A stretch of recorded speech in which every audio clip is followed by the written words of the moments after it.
तो hello what's up, कैसे हैं आप सब। स्वागत है आप सबका आज के इस सेशन में, जहां हम रिवाइज करेंगे सर बहुत ही प्यारा, बहुत ही निराला, बढ़िया वाला चैप्टर जिसका नाम है फॉरेंसिक अकाउंटिंग। जब आप सीए बनने के बाद बिग फोर्स में जाओगे सर, ये एक ऐसा एरिया है जहां पे आप एकदम बढ़िया वाली अपनी प्रैक्टिस कर सकते हो। और क्योंकि आजकल सर लोगों की नीयत खराब होते हुए टाइम लगता नहीं, फ्रॉड होते हुए टाइम लगता नहीं, तो हमको चाहिए एक प्रोफेशनल जो इन फ्रॉड्स वगैरह को पकड़ सके या इन फ्रॉड्स को रोक सके।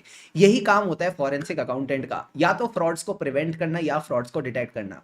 तो सबसे पहले आ जाओ डिफरेंसेस डिस्कस कर लेते हैं कि फॉरेंसिक अकाउंटिंग और जो हमारे अदर ऑडिट्स होते हैं, यहाँ पे आईसीआई बोलता है अदर ऑडिट्स है, बट बात आपके फाइनेंशियल स्टेटमेंट ऑडिट्स की होती है। And one of the very important questions from exam point of view, ये कहते हैं फाइनेंशियल स्टेटमेंट ऑडिट और फॉरेंसिक अकाउंटिंग में सर डिफरेंस क्या है। तो सबसे पहले डिफरेंस है सर ऑब्जेक्टिव को लेके। जब भी मैं बोलता हूं फाइनेंशियल स्टेटमेंट की ऑडिट की बात हो रही है सर, हमारा ऑब्जेक्टिव क्या रहता है कि हम चेक करें क्या financial statements true and fair view दे रहे हैं कि नहीं। So express an opinion as to the true and fair presentation of the financial statement. यही अगर मैं फॉरेंसिक की बात करूं तो हमारा मेन फोकस क्या है, फ्रॉड पकड़ना। Weather the fraud has actually taken place in the books, हमको ये चेक करना है।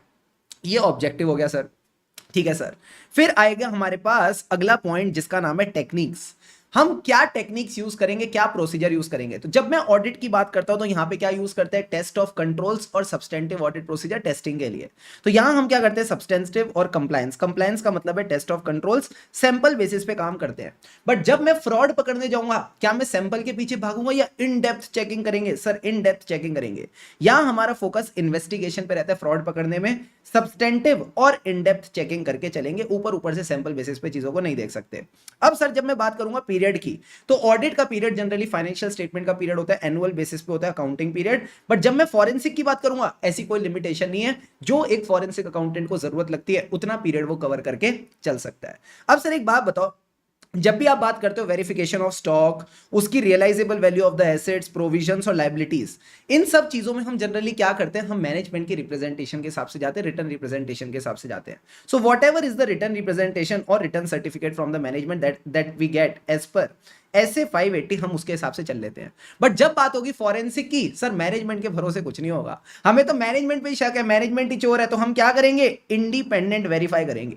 हम चीजों को इंडिपेंडेंटली वेरीफाई करेंगे, जहां पे भी हमको शक है, जो भी सस्पेक्टेड आइटम्स हैं, जहां हमको लगता है चोरी हुई है, मिस एप्रोप्रिएशन हुई है, वहां पे हम इंडिपेंडेंट वेरिफिकेशन करके चलेंगे।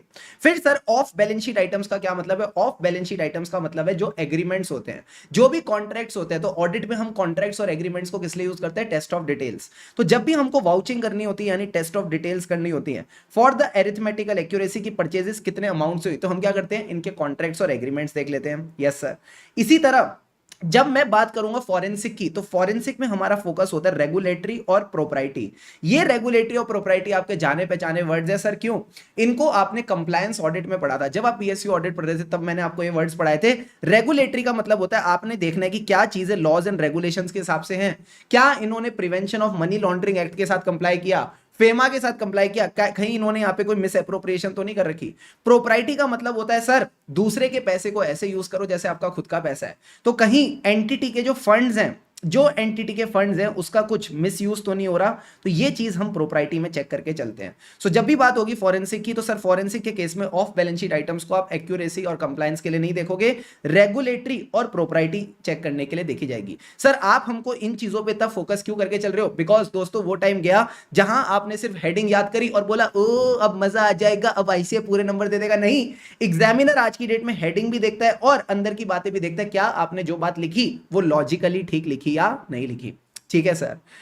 अब आ जाओ लास्ट पॉइंट पे, एडवर्स फाइंडिंग्स इफ एनी। अगर मुझे ऑडिट में कोई दिक्कत मिलती है तो मैं क्या देता हूं, मॉडिफाइड ओपिनियन देता हूं। तो यही ये बात लिखी है, नेगेटिव और qualified opinion is expressed with और विदाउट क्वालिफिकेशन। ठीक है सर। उसके बाद ये विद और विदाउट क्वालिफिकेशन को आपने बेसिकली इसी नजरिए से देखना है कि यहां पे मॉडिफाइड ओपिनियन हम देते हैं। अब जब यहां पे फॉरेंसिक का काम है, तो फॉरेंसिक में हमारी रिपोर्ट में क्या पता लगाना है कि फ्रॉड हुआ या नहीं हुआ। सो legal determination of the fraud, क्या उसका इंपैक्ट था, बेसिकली कितने रुपए का फ्रॉड हुआ, प्लस ये भी बता देना चोर कौन था। सर चोर कौन था यानी हु वाज द परपेट्रेटर, ये आपके स्कोप पे डिपेंड करता है कि आपको ये बात बतानी है या नहीं। तो इस तरह से आपने इन सारी चीजों के साथ डील करके चलना है। अब सर अब बता दो हमको कैसे हेडिंग्स याद रखने, बिकॉज अंदर की बातें जब आपने समझ ली, now you can write in your own words. अब बताओ सर हेडिंग्स कैसे याद रखने, तो सारे बच्चे मुझे जल्दी से बता दें आज की डेट में सबसे ज्यादा फेमस फ्रॉड कौन सा हो रहा है सर? मोबाइल का फ्रॉड हो रहा है। जब भी मोबाइल पे ओटीपी आता है, इस तरह के फ्रॉड ज्यादा होते हैं हमारे मम्मी पापा के साथ। तो जब भी ओटीपी का फ्रॉड होता है तो मम्मी पापा क्या कहते हैं? ये फ्रॉड हो गया। नहीं सर, वो कहते हैं वो मेरे साथ फ्रॉड हुआ, वो मेरे साथ फ्रॉड हुआ। तो सर आपने ऐसे याद रखना है, ओटीपी वो मेरे साथ फ्रॉड हुआ।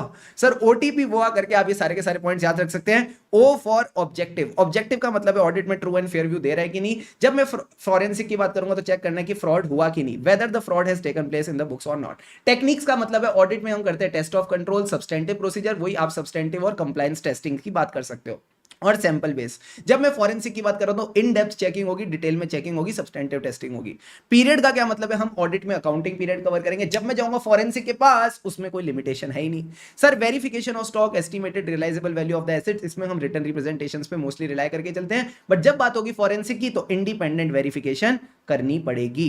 फिर सर बात आती है of balance sheet items like contracts, agreements. इनको ऑडिट में क्यों यूज किया जाता है? ताकि हम चीजों की वाउचिंग कर सके, उनकी अमाउंट चेक कर सके, एरिथमेटिकल एक्यूरेसी देख सके।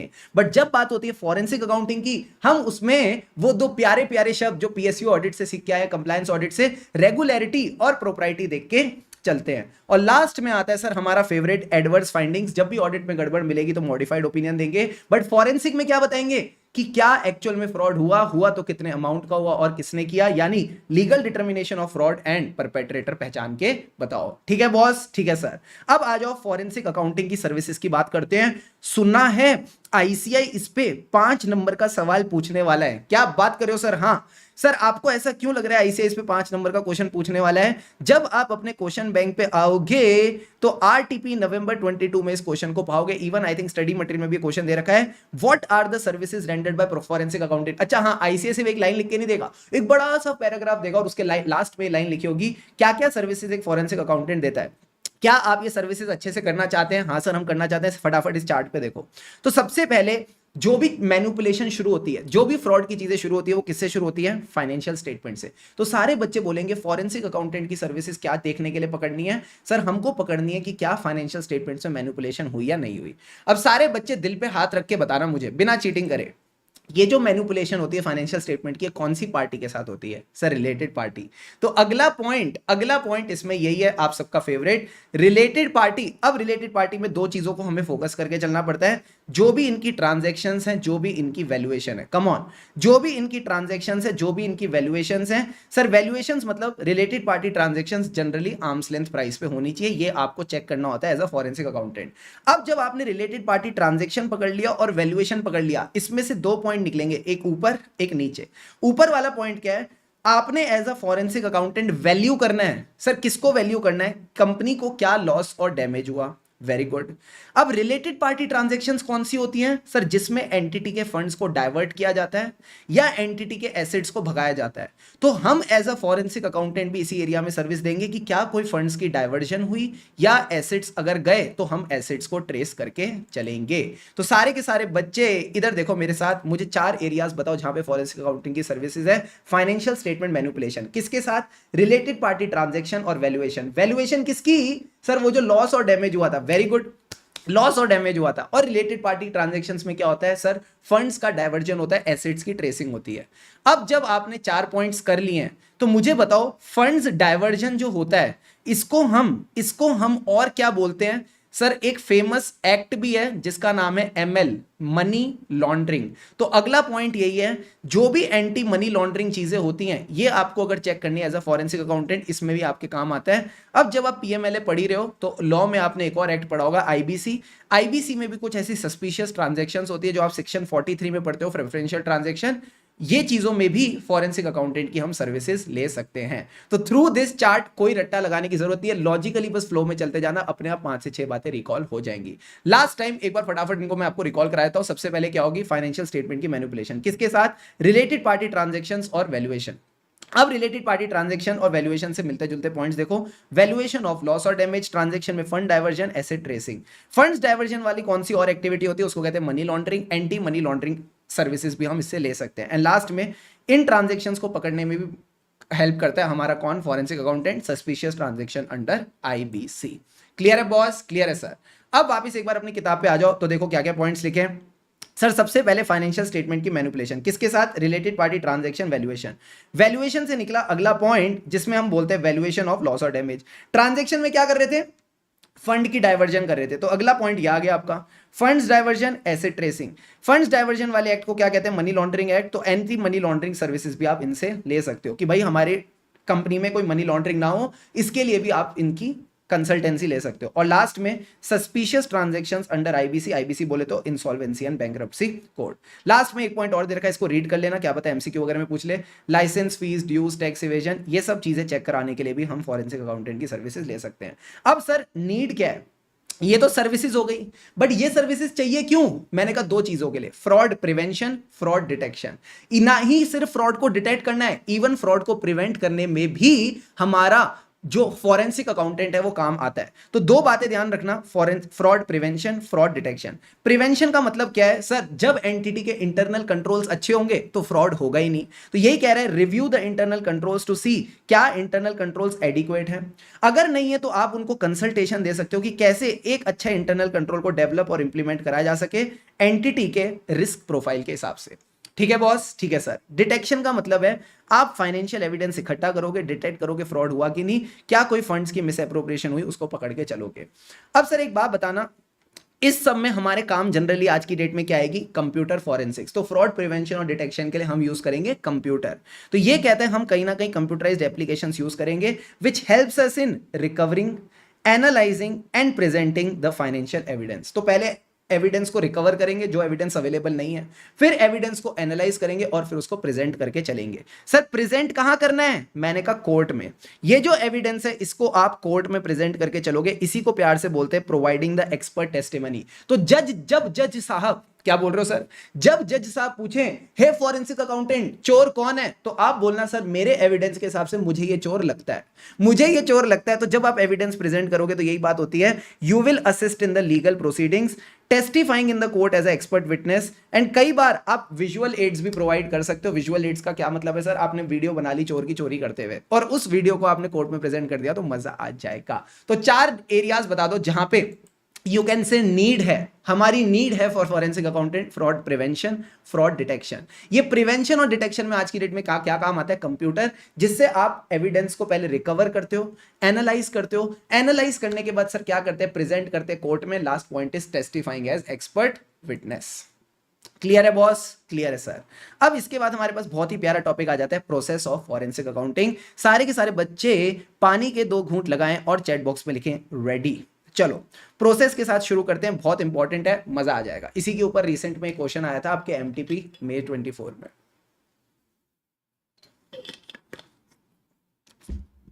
सबसे पहले सर क्या करेंगे, इनिशियलाइजेशन करेंगे। इनिशियलाइजेशन का मतलब है मैं सीधा जाके एविडेंस इकट्ठा करना शुरू नहीं कर सकता, चोर को पकड़ना शुरू नहीं कर सकता। पहले क्लाइंट के साथ मीटिंग करनी पड़ेगी, क्लाइंट को समझना पड़ेगा भाई क्लाइंट चाहता क्या है। तो सबसे पहले क्लाइंट क्या चाहता है सर, उसका मोटिव समझ लो। मोटिव का मतलब है पर्पस। 1-2 अच्छे सिनोनिम्स लिख देते हैं, इनको ना मजा तो बड़ा आता है ऑडिट में, ऑडिट कम अंग्रेजी की क्लास ज्यादा लगती है। तो ये कहता है मोटिव हो गया, पर्पस हो गया, यूटिलिटी हो गया, जो भी आपको ठीक लगे, so that you can get a clarity and clarify your doubts. ये सर समझने के लिए कि पर्पस क्या है। अरे बाबा मोटिव क्या है, मुझे क्या करना पड़ेगा, क्लाइंट से मीटिंग करनी पड़ेगी, सो मीट द क्लाइंट। साथ ही साथ कॉन्फ्लिक्ट चेक कर लेना कि क्या क्या पार्टीज इन्वॉल्व है, कहीं आपका उन पार्टीज के साथ कोई लेना देना तो नहीं, तो ये कॉन्फ्लिक्ट चेक भी आप करोगे। और फिर आप एक प्रिलिमिनरी इन्वेस्टिगेशन करोगे so that you have a complete understanding client चाहता क्या है। ठीक है, लास्ट बार एक बार फटाफट मेरे को रिवाइज करा दो। इनिशियलाइजेशन में क्या सीखा सर, इनिशियलाइजेशन में हमने सीखा क्लाइंट से मिलेंगे, उससे पूछेंगे करना क्या है, करना क्या है यानी what is the motive, what is the purpose, अरे भाई चाहते क्या हो, सो दैट हमें क्लैरिटी मिले, हम अपने डाउट्स वगैरह रिजॉल्व कराएं। Very very good. अच्छा एक चीज और क्या करनी थी जो बड़ी स्पेशल लिख रखी है, कॉन्फ्लिक्ट चेक, कि जो पार्टीज इन्वॉल्व हैं इस पूरी ट्रांजैक्शन में उसका आपके साथ कोई लेना देना तो नहीं है, आपकी उसमें कोई इंटरेस्ट नहीं होना चाहिए। बस ये 2-3 बातें आपने ध्यान रख के चलनी है। जब आपका इनिशियलाइजेशन हो जाए फिर आप क्या करोगे सर, हम अपना प्लान बनाएंगे। प्लान में क्या डिसाइड करेंगे, हमारा ऑब्जेक्टिव क्या है और किस तरह से उस ऑब्जेक्टिव को अचीव करना है। कैसे अचीव करते हैं उसको बोलते हैं methodology, what will be the procedure. ठीक है सर, अब आपकी ये 2 बेसिक बातें जब आपने समझ ली, अब आ जाओ मेन टॉपिक पे। सर इसका मतलब क्या है, you have to now obtain a relevant evidence. Relevant evidence का क्या मतलब है, sufficient and appropriate evidence. Sir sufficient and appropriate नहीं, यहां पे सिर्फ सफिशिएंट लिखना है। एप्रोप्रिएट का मतलब क्या है, एप्रोप्रिएट इस सेंस में कि ये सब चीजें पता चलनी चाहिए। सर पता चलनी चाहिए, मतलब अगर चोरी हुई तो किसने की, कैसे की और कितने रुपए की। कम ऑन, किसने की, कैसे की और कितने रुपए की। किसने की मतलब आइडेंटिटी ऑफ द फ्रॉडस्टर। पूरा फॉरेंसिक किस यू कैन से थीम पे घूमता है, फ्रॉड की थीम पे घूमता है। So you have to prove the identity of the fraudster. इतना सफिशिएंट एविडेंस आपने इकट्ठा करना है। दूसरी बात, किसने तो की, कैसे करी। कैसे करी यानी what were the mechanics of the fraud scheme, ये भी पकड़ के चलो, ठीक है सर। एंड तीसरी चीज जो आपने प्रूव करके बतानी है वो है कितने अमाउंट की यानी amount of the financial loss. तो इतना सफिशिएंट एविडेंस होना चाहिए जिससे 3 सवालों का जवाब मिले, किसने किया, कैसे किया और कितने रुपए का किया। क्या लॉजिकली हर एक बंदा ये जानना चाहेगा? हाँ सर ये जानना चाहेगा। साथ ही साथ जब आपके हाथ में एविडेंस आए, क्या एविडेंस कैसे कैसे मूव कर रहा है, इस सब का हमारे पास रिकॉर्ड होना चाहिए। Answer is yes. इसको कहते हैं चेन ऑफ कस्टडी। यानी सपोज सुबह 10 बजे एविडेंस मेरे हाथ में था, उसके बाद 11 बजे मैंने बीबी सर को दे दिया, 12 बजे बीबी सर ने आकाश सर को दे दिया, तो जिस भी टाइम पे एविडेंस में चेंजेस हुए पता चल जाएगा किसने चेंज करे। So proper chain of custody होनी चाहिए। तो जो भी इन्वेस्टिगेटिंग टीम है वो इतनी समझदार हो, वो इतनी स्किल्ड होनी चाहिए in collecting the evidence and then maintaining a proper clear chain of case study नहीं custody until it is presented in the court. Sir एक बात बताओ, ये क्लियर चेन ऑफ कस्टडी क्यों रखनी है? बिकॉज भाई साहब आपको चौकन्ना रहना जरूरी है, क्योंकि कभी भी किसी भी मोमेंट पे डॉक्यूमेंट्स के साथ छेड़खानी हो सकती है। सर डॉक्यूमेंट्स के साथ छेड़खानी हो सकती है यानी उनमें कोई चेंजेस कर दे, फॉल्सिफाई कर दे, या तो उनको खत्म ही कर दे, डैमेज कर दे या डिस्ट्रॉय कर दे। तो या तो उसमें कोई फॉल्सिफिकेशन कर देगा या डैमेज या डिस्ट्रॉय कर देगा, तो इसलिए आपको अलर्ट रह के चलना पड़ेगा। सर अगर हम ये ना करें, तो क्या कोर्ट वाले इस एविडेंस को एक्सेप्ट करने से मना कर देंगे? हाँ कर देंगे। तो देखो क्या कहता है, but if the evidence is inconclusive और there are gaps in the chain of custody, यानी आपको पता ही नहीं एविडेंस किसके हाथों में था, तो it can be challenged and become inadmissible in the court. Court वाले इसको एक्सेप्ट ही नहीं करेंगे। अब सारे के सारे बच्चे फटाफट अपने क्वेश्चन बैंक पे आओ and see the last question that is given in your question bank. Sir ये क्वेश्चन है आपका एमटीपी May 24 का। देखो क्या कहता है, CA Puranje is performing forensic accounting engagement, जिसमें वो एविडेंस को गैदर कर रहा है in relation to a suspected fraud of substantial amount in a company. He has been appointed under the terms of a contractual agreement. Company is operating under an electronic environment. While performing the engagement, his team has gathered evidence from electronic records. Electronic records मतलब जो भी उनका SAP का system था उसमें से evidence निकाला गया है, ठीक है sir. However, while collecting the evidence, team has failed to take care of the aspects such as keeping a record of each person in gathering the evidence. तो आपको पता ही नहीं किस टाइम पे किस डेट पे ये एविडेंस किसके हाथ में था.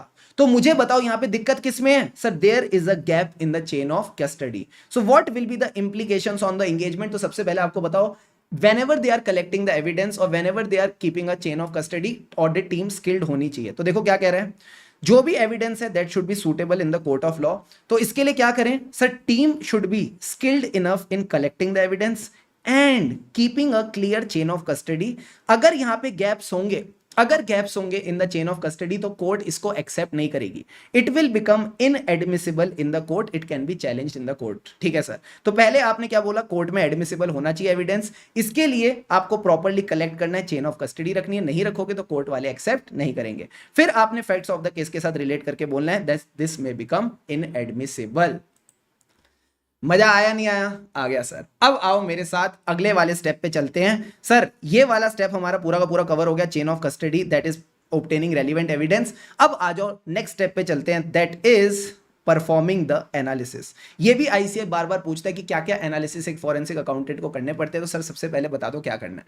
आप ही हमको सबसे पहले बता दो क्या करना है. तो मैंने कहा हमको कैलकुलेट करने फ्रॉड की अमाउंट. जो भी फ्रॉड की अमाउंट है, जो भी इकोनॉमिक डैमेजेस एक कंपनी को फेस करने पड़े वो हम कैलकुलेट करके चलेंगे. So first thing that you need to calculate here is economic damages. अब ये जो आप इकोनॉमिक डैमेजेस कैलकुलेट करोगे इसकी फ्यूचर वैल्यू निकालोगे या प्रेजेंट वैल्यू? सर ऑब्वियस ही बात है प्रेजेंट वैल्यू. आज की डेट में कंपनी को कितना नुकसान हुआ, तो हम क्या करेंगे, प्रेजेंट वैल्यू कैलकुलेट करेंगे यूजिंग एप्रोप्रिएट डिस्काउंट रेट. क्या ये बात समझ आती है? हाँ सर. अब जो आपने ट्रांजैक्शंस को यूज किया है, आपको क्या करना है, इन सारी ट्रांजैक्शंस को समराइज करके चलना है जिनमें भी फ्रॉड हुआ है। तो सपोज मान लो 1000-1500 ट्रांजैक्शन ऐसी हुई है जिनके थ्रू फ्रॉड हुआ है, उन सारी ट्रांजैक्शंस को समराइज करके चलो। अब मुझे बताओ समराइज करने के क्या क्या तरीके हैं मार्केट में। सर एक तो बचपन वाला तरीका है जिसको टीचर बोलती थी ग्राफ्स और चार्ट्स, तो हम ग्राफ्स और चार्ट्स यूज कर सकते हैं। एक तरीका हमने आर्टिकलशिप में सीखा है जिसमें हम एक्सेल यूज करते हैं, पाइवट के चार्ट बनाते हैं, बड़ा मजा आता है, ऑल्ट एनवी। तो हम क्या कर सकते हैं, computerised applications like Excel use कर सकते हैं समराइज करने के लिए। और लास्ट वाला तरीका वो है जो हम स्टैटिस्टिक्स में टाटा बाय बाय करके आए, जिसको प्यार से बोलते हैं सेंसिटिविटी और रिग्रेशन एनालिसिस। सेंसिटिविटी और रिग्रेशन एनालिसिस। तो फटाफट एक बार अपने नोट्स पे आओ। Initialisation we have discussed, developing the plan we have discussed, relevant evidence we have discussed, now let's discuss about the analysis. Very very important. सबसे पहले क्या करी शुभम सर ने, इकोनॉमिक डैमेजेस कैलकुलेट करे। अब इकोनॉमिक डैमेजेस की कौन सी वैल्यू, प्रेजेंट या future, present value, very very good, discount rate लगा के। अब क्या करना है, 1000-1500 जो ट्रांजैक्शंस है उनको करो समराइज। कैसे, चार्ट्स और graphs, computerised application like spreadsheets और एक्सेल, उसके अलावा रिग्रेशन और सेंसिटिविटी एनालिसिस। सारे बच्चे पानी के 2 घूंट लगाओ। Now we are going to do the last step of forensic accounting. चलो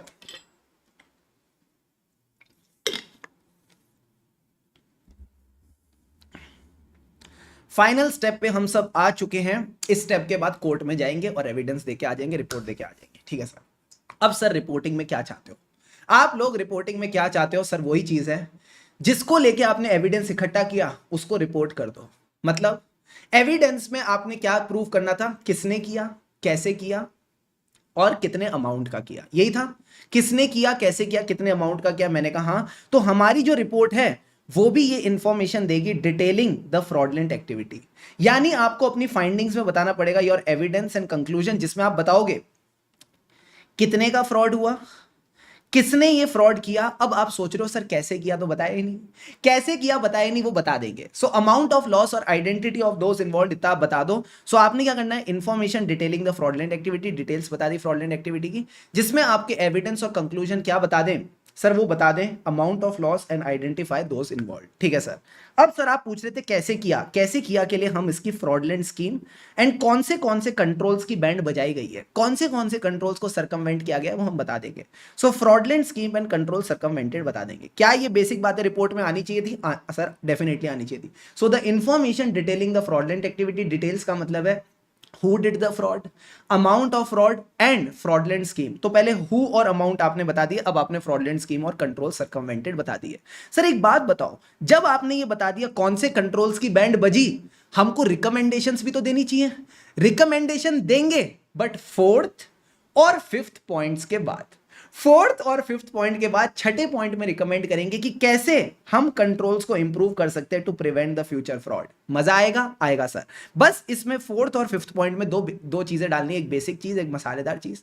बेसिक चीज क्या होती है हर रिपोर्ट में सर, इंट्रोडक्शन रहता है, नेचर, स्कोप एंड लिमिटेशन, क्या आपकी अप्रोच थी। ठीक है, सबसे पहले क्या आता है, नेचर ऑफ द एंगेजमेंट की क्या करना है, स्कोप मतलब क्या क्या चीजें चेक वगैरह करनी है, और उस पर लिमिटेशंस कुछ आ गई, फिर आपने कुछ अप्रोच वगैरह फॉलो करी होगी कि क्या करना है, कैसे करना है, मेथोडोलॉजी, एंड आखिरी में आपकी फाइंडिंग्स और ओपिनियंस आ जाते हैं। तो बेसिक चीजें हर रिपोर्ट में आती हैं। अब इसमें हमने मसाला क्या डाला था फॉरेंसिक में सर, ग्राफ्स बनाए थे बढ़िया वाले। तो जो भी आपने ग्राफ्स और शेड्यूल्स डाले हैं to support and explain your findings, वो भी इसका पार्ट बन जाएंगे, और लास्ट में आपकी रिकमेंडेशंस। ठीक है बॉस, ठीक है सर। अब एक बार अपनी किताब पे आओ तो देखो क्या लिखा है। Final step is to give a report, जिसमें आप डिटेल्स बताओगे ऑफ द फ्रॉडलेंट एक्टिविटी। सारे बच्चे मुझे बताओ डिटेल्स का मतलब क्या था, किसने किया, कितने का किया और कैसे किया। तो सबसे पहले आप बताओगे findings of the investigation with a summary of evidence and conclusion of the amount of fraud, कितने का फ्रॉड, किसने किया यानी identify those who are involved. अब बताओ कैसे किया, यानी what was the fraudulent activity. तो आप क्या बताओगे सर, फ्रॉडलेंट एक्टिविटी मतलब what was the fraud scheme, और कौन से कंट्रोल्स को सरकमवेंट किया गया। इसके बाद सर कैसे, रिकमेंडेशन वाली पॉइंट भी हम देंगे। हाँ, तो रिकमेंडेशन वाले पॉइंट को भी ध्यान रख के चलना सर।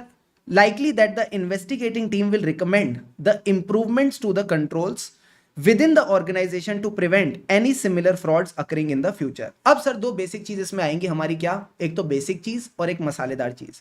बेसिक पॉइंट जो हर रिपोर्ट में आता है सर, वो क्या होता है, nature of the engagement, scope, limitations, फिर उसके बाद आपने क्या एक्टिविटीज करी, क्या फाइंडिंग्स निकली। सो नेचर आ गया, स्कोप आ गया, अप्रोच आ गया, लिमिटेशंस आ गई, फाइंडिंग्स और ओपिनियंस आ गए।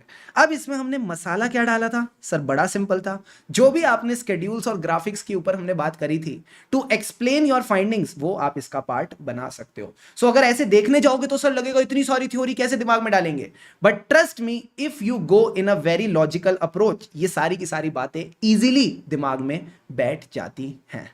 यस और no? Yes sir. Then last step में सर क्या करना है, ये सब बेसिक बातें ध्यान रखना कि आपके पास प्रॉपर एक्टिव लिसनिंग स्किल्स होनी चाहिए, चीजें दिमाग में रहनी चाहिए, जो भी बातें बताओगे फैक्ट्स के बेसिस पे बताओगे, ओपिनियंस नहीं दोगे, ठीक है। अब आखिरी में कहता है कोर्ट की प्रोसीडिंग्स। अब हम कोर्ट में जाएंगे और एविडेंस को प्रेजेंट कर देंगे एंड टीम मेंबर्स में बी कॉल्ड। सर क्या हमारा चैप्टर खत्म होने वाला है? मैंने कहा होने वाला है। लास्ट में बस दो छोटी छोटी चीजें रह गई हैं सर। क्या? देखो आखिरी पॉइंट कहता है फॉरेंसिक अकाउंटिंग और इन्वेस्टिगेशन रिपोर्ट। इसमें क्या क्या चीजें होनी चाहिए बस आपने रीड करके चलनी है। ये कह रहा है कि आपने एक रिटर्न रिपोर्ट देनी है जिसमें आप बताओगे क्या क्या आपके रिजल्ट्स ऑफ द असाइनमेंट निकले, वो रिजल्ट्स आपने क्लियरली और एक्यूरेटली बतानी है। जो भी फाइंडिंग्स होंगी वो किसके बेसिस पे होनी चाहिए, जो भी एविडेंस आपने इकट्ठा किया है। कोई भी अपने मन गढ़ंत बात मत लिखना, it should be precise and unambiguous. Unambiguous मतलब क्लियर मीनिंग निकलना चाहिए जो भी आप बातें बोल रहे हो। अब सर रिपोर्ट हमको एड्रेस किसको करनी है, जिसने भी आपको अपॉइंट किया। तो फॉर एग्जांपल कंपनी के बोर्ड ऑफ डायरेक्टर्स ने अपॉइंट किया, तो जो भी प्राइमरी स्टेक होल्डर्स हैं उनको आप प्रेजेंट करोगे। प्लस क्या सर ये मार्केट में डिस्ट्रीब्यूट हो सकती है? मैंने कहा नहीं, ये शेयर होल्डर की रिपोर्ट नहीं जो किसी के पास भी चली गई, ये हमेशा लिमिटेड लोगों के पास डिस्ट्रीब्यूट होती है जहां पे भी परमिसिबल होता है। अब सर अगर मैं बात करूं इसका क्या कोई फॉर्मेट और कंटेंट है? ये ऑडिट रिपोर्ट नहीं है जिसका फॉर्मेट ऐसे 700 में दे रखा है। ये फॉरेंसिक अकाउंटिंग की रिपोर्ट है जिसका कोई फिक्स्ड फॉर्मेट नहीं है, बट यस कुछ की एलिमेंट्स होंगे। जैसे ही शुभम सर ने बोला की एलिमेंट्स होने चाहिए, हमारे दिमाग में क्या आया? Internal audit report. याद है सोआ और सिया की कहानी? हाँ सर। तो जो की एलिमेंट्स वहां पड़े थे ना, उन्हीं को यूज करके यहाँ पे भी 3-4 की एलिमेंट्स याद रखते हैं। सर यहाँ पे कौन कौन से की एलिमेंट्स याद रखने? मैंने कहा सबसे पहले हाईलाइट कर लो टाइटल, एड्रेसी और डिस्ट्रीब्यूशन लिस्ट। इसके अलावा स्कोप, ऑब्जेक्टिव और अप्रोच, ये वहां पे भी था यहां पे भी आ गया, ठीक है सर।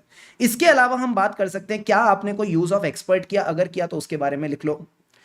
उसके अलावा आप हर बार रिपोर्ट में एक एग्जीक्यूटिव समरी देते हो जहां पे जितने भी इंपॉर्टेंट एस्पेक्ट्स है असाइनमेंट के या एसेंस है वो आप बता के चलते हो। प्लस इस बार जो आपने ये रिपोर्ट बनाई है, क्या आपने स्टैंडर्ड्स ऑन ऑडिटिंग के हिसाब से बनाई है? नहीं सर। क्या आपने स्टैंडर्ड्स ऑन इंटरनल ऑडिट के हिसाब से बनाई है? नहीं सर। ये आपने बनाई है forensic accounting and investigation standards. Forensic accounting and investigation standards तो उनकी रेफरेंस तो आनी चाहिए, ठीक है सर। फिर इसके अलावा सर आपकी जो भी अजम्पशंस थी, लिमिटेशंस थी, डिस्क्लेमर थी, इनकी बातें आप कर सकते हो। अब सर एक बात बताओ, यहां पे आपने लिख रखा है लर्न विद फन। ये सारे पॉइंट्स अब हमको कैसे ध्यान रहेंगे? तो मैंने कहा बड़ा सिंपल है। याद है सोआ की कहानी, सोआ और सिया की कहानी? हाँ सर। अब जो सिया है, सोआ और सिया का मान लो ब्रेकअप हो गया, ठीक है सर। अब जो सोआ है सर, इसने क्या किया, इसको मिल गया लाइफ में एक और बंदा जिसका नाम था, या बंदी जो भी है, इसका नाम है फैस, ठीक है सर। तो जो सोआ है उसको कौन मिल गया? फैस मिल गया। अब सर जो फैस है ना, ये कोई एवं ही बंदा नहीं है, ये कोई एवं ही बंदी नहीं है, ये है एकदम एग्जीक्यूटिव एक्सपर्ट। ये कौन है सर? ये है एकदम एग्जीक्यूटिव एक्सपर्ट, ठीक है सर। फैस का पूरा नाम है, चलो मान लो फैस अली। क्या नाम है सर? फैस अली। तो सोआ को जिंदगी में मिल गया फैस अली जो कि एवं ही नहीं है, एग्जीक्यूटिव एक्सपर्ट है। और सर फिर इनकी क्या हो गई? फिर मान लो इनकी हो गई शादी। अब सर जब शादी होगी तो शादी का कार्ड भी बटेगा, कद्दू कटेगा तो सब में बटेगा। तो जब शादी होगी तो शादी का कार्ड भी बटेगा। तो सर जब शादी का कार्ड होता है तो उसको क्या कहते हैं सर? उसको बोलते हैं डिस्ट्रीब्यूशन। तो वो होगा डिस्ट्रीब्यूट, उस पर लिखा होगा शादी का कार्ड और वो लोगों के एड्रेस वगैरह पे जाएगा। तो शादी के कार्ड को ध्यान रखना सर, इसमें क्या क्या पॉइंट्स आएंगे? टाइटल, एड्रेसी एंड लास्ट में आ गया डिस्ट्रीब्यूशन लिस्ट।